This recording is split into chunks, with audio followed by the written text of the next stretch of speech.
Hi all, I'm Selena for Who is Jesus Today. I like to read this, everyone.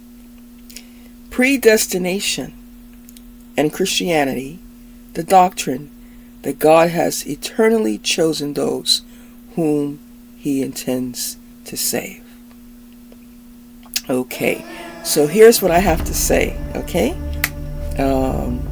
Did you know before you became saved whether or not you were predestined?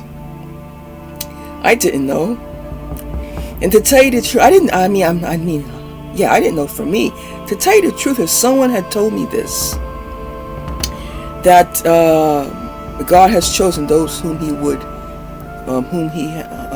intends to save before I believe in Jesus, I probably would have looked at you and I would think, well,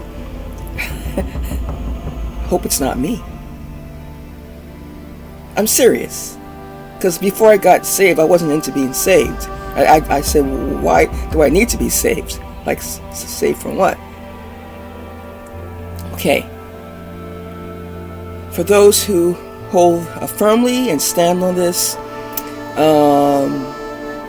and I didn't say that I don't, but here's what I like to put out there.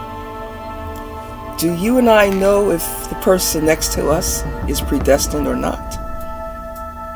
Now I know God, He uses us in the gifts of the Spirit, and we have the word of knowledge and discernment. Some are stronger in their discernment, because I believe that we do grow in our gifts. And there are people that are just really naturally more intuitive than others too. They can assess and pick up on things very quickly. And there are those who don't seem to notice things as easily. But we're talking about that you actually have the insight to sit there and you can think out. You can think out the people in Hollywood who would never. Those people are gone. There's no hope for them. I'm not saying that. I'm saying how our hearts can tend to think at times when we have come out of darkness into the light. We're no longer on that side, but we begin to see some people in the world as just beyond hope.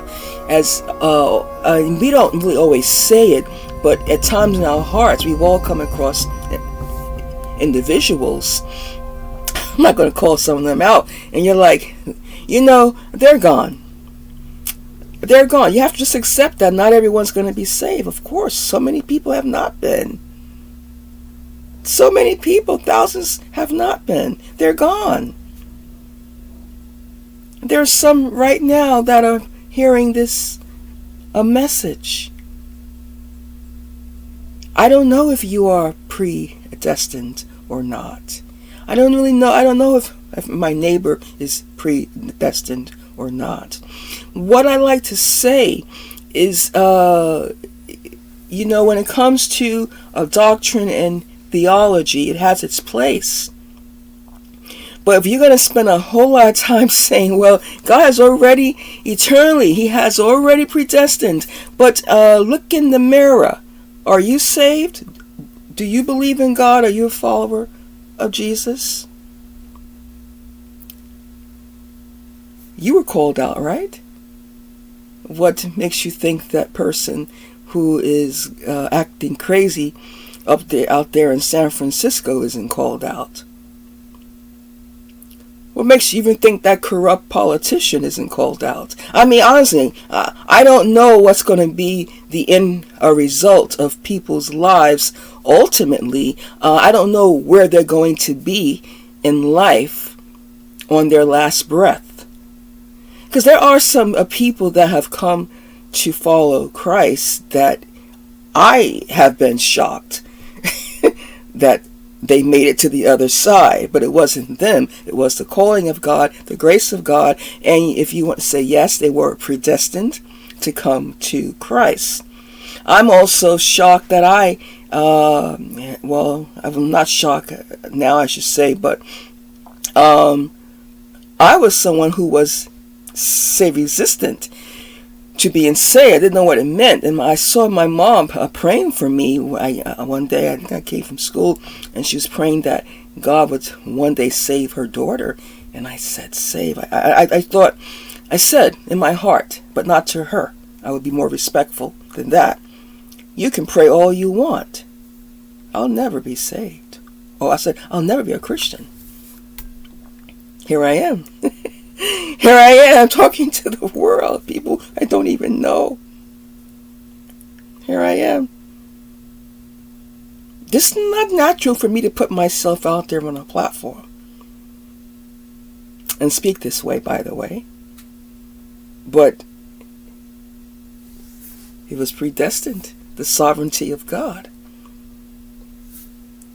My point is, I'm not questioning predestination. What I'm saying is, do you know who's predestined? Do you have the outline, the blueprints of the sovereignty of God for this world, of which people and which nations and which religions will turn to Christ? I've never had such understanding. I don't have those blueprints. And I know that if you're listening to me, you don't have those blueprints either. It doesn't matter how long you have walked with Christ. You and I don't know everything. We don't know all there is to know about God. We never will understand it all. We can't really grasp all there is to sovereignty. But I would say, yeah, it was the sovereignty of God that if I continue to walk my life out in Him, that I would be doing what I am doing today. But if you told me I would be doing this even 5 or 3 years ago, that's what's coming, I would say I can't see myself doing that. I can't.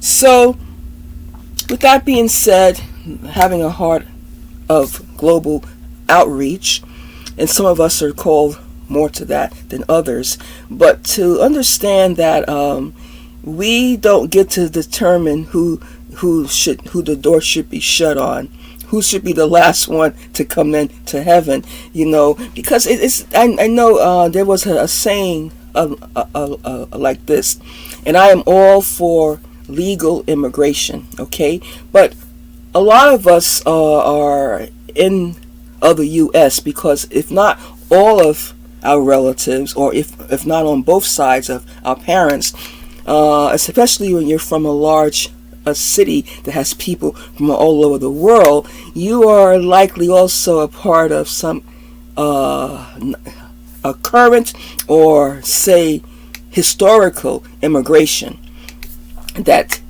came across the waters into the U.S. And for some of us, we have ancestors who came across those waters unwillingly, and then we have ancestors that came across also willingly. And not only did they come across, say, willingly, but some of our ancestors were also a part of the conquests of the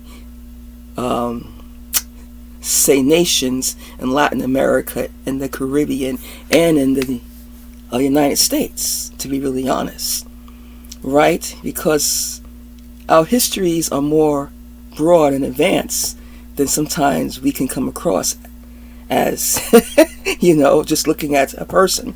So I'm all for legal immigration. But there's a saying I've come across that, well, each group of immigrants feel like the door now needs to shut on after them, and no more should be allowed in. I know many have come across this.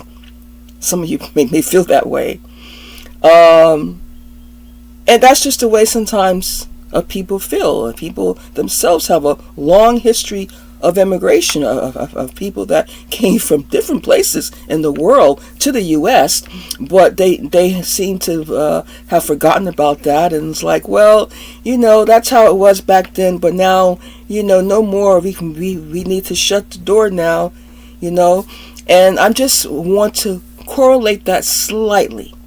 I know it probably isn't the best example, but it's like so many people now have come to know Jesus. That people are either predestined or they're not, and it's like, those people out there in that part of the world, those people in Hollywood, I don't see them ever really coming over. The door's kind of shut on them, I think. Is it? I mean, really? Do you think there doesn't need to be evangelizing in those Beverly Hills or people in other parts of the world that have other religions? The door hasn't shut just on where now we got the Southern Baptists in, right? We got the Pentecostals in, right? Yeah. But those people over there, I don't think they're going to ever really come in. We don't get to determine the last ones that will make it to heaven. We don't have the blueprints of the predestination. You see, some of us, we know we have ancestors that came to the shores of the U.S. through immigration. And through some harsh immigration as well. And when you have been in a place for decades, generations, you may feel, well, that's it. No more. You see? Now, I am not for this... I'm not for just trying to bring people in to a region, into a country, because you want to use those people too for some other further political advancement. I call that exploitation. I'm not for bringing in a people so that others who have been there for generations are thrust out. Because those are all plots and agendas, you see. But it's not about people. It's about using people. Using immigrants. Using minorities. It's, using women, using children. It's about using people. And when we use people, it's called exploitation, isn't it? Doesn't have to be on a mass colonial scale, a conquest scale. It can be much smaller. It could be as small as what people do to each other in their friendships and their relationships. To exploit is to exploit, isn't it? But what I want to bring out today, in closing, is that we don't know it all. We do not know it all at all. Even some of the people that came to these shores who were exploited, they were predestined to come right to the U.S. and follow Jesus. And their lives were changed. And they have been used greatly as the instruments of God. Though historically, there was no intentions to come here to the United States of America. So you see how the sovereignty of God works? I agree. The sovereignty of God, who knows? Even when people have been brought into harmful places and danger, not treated right, God can still raise them up right in the land of opposition, and they can be a blessing to so many. And this is why I am a strong believer in the sovereignty of God. If you are in a place and you showed up there, even when it's unwillingly, you are there. There's a reason, and God has a sovereign plan. And so we do not know those who are even not on the Lord's side yet, what's going to be their ultimate destination. We don't get to decide and to execute the final judgment of God. So, predestination? But do we know which ones who are predestined? So, go into all the world and preach the gospel. Baptize in the name of the Father, the Son, and the Holy Spirit. You can like and subscribe. Till next time, Shalom.